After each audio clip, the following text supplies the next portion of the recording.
کہ T V سکرینیں ان کے لعاب دہن سے لتڑ گئیں۔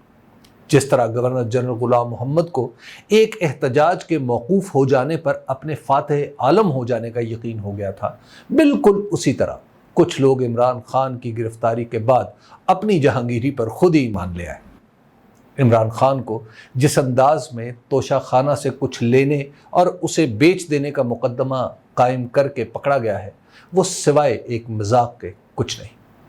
انجیل مقدس میں حضرت مسیح ابن مریم علیہ السلام سے منسوب قول ہے جو انہوں نے بنی اسرائیل سے فرمایا کہ تم وہ لوگ ہو جو مچھر چھانتے ہو اور اونٹ نگل جاتے ہو۔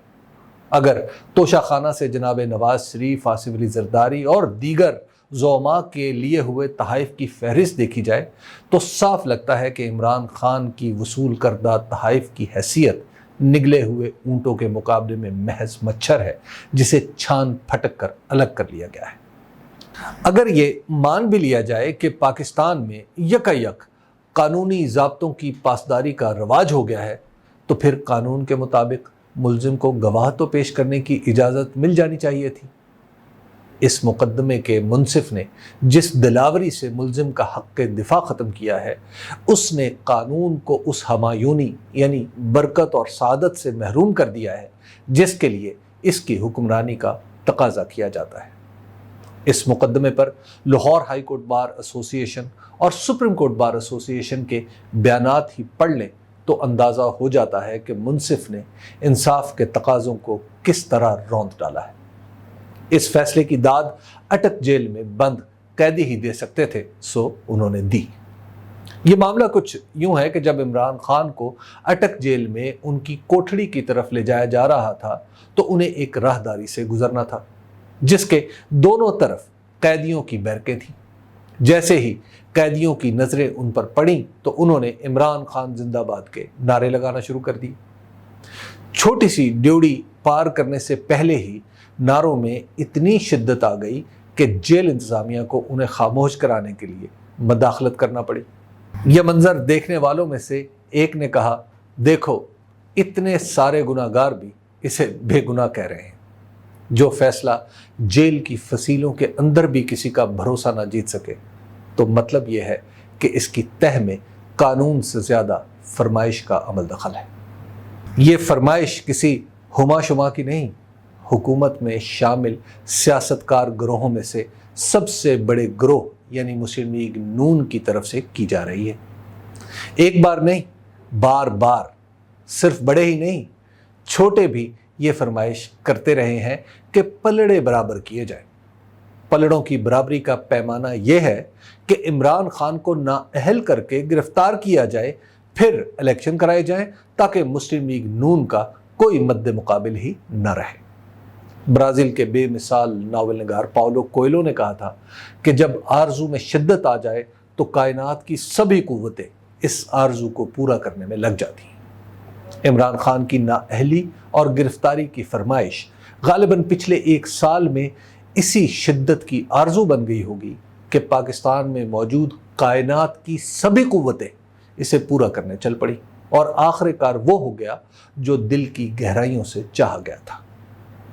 پاکستان میں پہلی مرتبہ گورنر جنرل غلام محمد نے اپنے راستے میں احتجاج کو روک لیے جانے پر احتجاجیوں کو آنکھ تھو کہہ کر للکارا تھا۔ اس لمحے وہ کامیاب تھے، لیکن جیسے ہی لمحہ گزر کر تاریخ میں ڈھلا تو اب 70 برس میں بھی آنکھ تھو سے تھوک کی جو رال ملک غلام محمد کے لباس پر پڑی تھی آج تک نہیں دھلی۔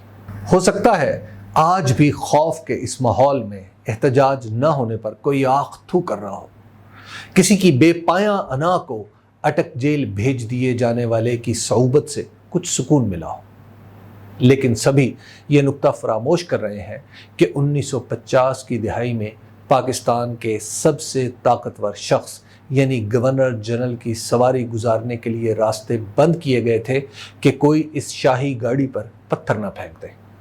5 اگست 2023 کو ایک قیدی کی سواری گزارنے کے لیے سڑکیں، گلیاں، ناکے لگا کر بند کر دی گئی تھیں کہ کہیں کوئی اس پر پھول نہ برسا دے۔ 70 سال بعد صحیح، یہ تبدیلی ہی گورنر جنرل غلام محمد کی آنکھ تھو کا جواب ہے۔ حالت یہ ہے کہ فرمائش کے عین مطابق قیدی زندہ خانے پہنچ گیا ہے، مگر نظام خود کو قیدی کا گرفتار سمجھ رہا ہے۔ الیکشن سے گریز کا ہر راستہ اختیار کیا جا رہا ہے۔ دستور، قانون، سیاست، سبھی کچھ اس قیدی کو ایوان اقتدار میں داخلے سے روکنے پر لگے ہیں۔ سلیم احمد مرحوم نے کہا تھا، اور کیا خوب کہا تھا، کہ اتنی کاوش بھی نہ کر میری اسیری کے لیے، تو کہیں میرا گرفتار نہ سمجھا جائے۔ والسلام۔